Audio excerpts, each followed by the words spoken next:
अस्सलाम वालेकुम प्यारे बच्चों, क्या हाल है आप सबके। मैं उम्मीद करती हूँ कि आप सब बिल्कुल ठीक होंगे।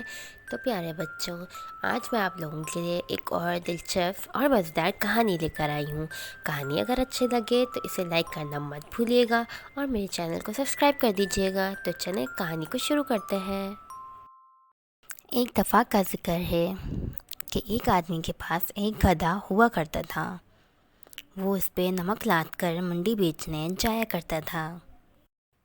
मंडी तक जाने के लिए उसे नदी से होकर गुजरना पड़ता था। आदमी और गधा मंडी के लिए रवाना हुए। जैसे ही गधा नदी के बीच में पहुंचा तो उसका पाँव फिसला और वो नमक समेत पानी में गिर गया। नमक पानी में खुलते ही पूरा बह गया।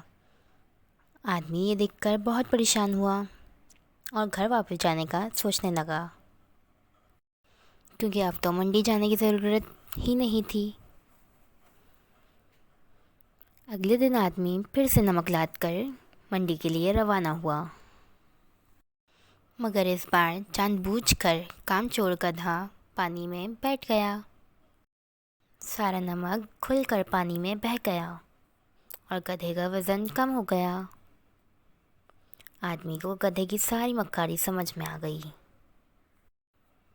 अगले दिन उसने गधे की पीठ पर नमक की जगह रुई का एक बड़ा सा गठरा लाद दिया और मंडी की जानिब रवाना होने लगा। और गधे ने नदी के बीच में आकर फिर से वही किया, क्योंकि गधा तो गधा था। मगर इस बार रुई के गठरे में पानी भर गया, जिसकी वजह से गधे का वज़न डबल हो गया। अब तो उसके लिए चलना भी बहुत मुश्किल हो गया। जब गधा ना चल पाया तो आदमी ने उस लकड़ी से उसकी खूब धुलाई की। इस वाक़ये के बाद उस गधे ने कभी भी पानी में गिरने की कोशिश नहीं की और काम चोरी ना दिखाते हुए खूब दिल लगाकर अपने मालिक के साथ काम किया।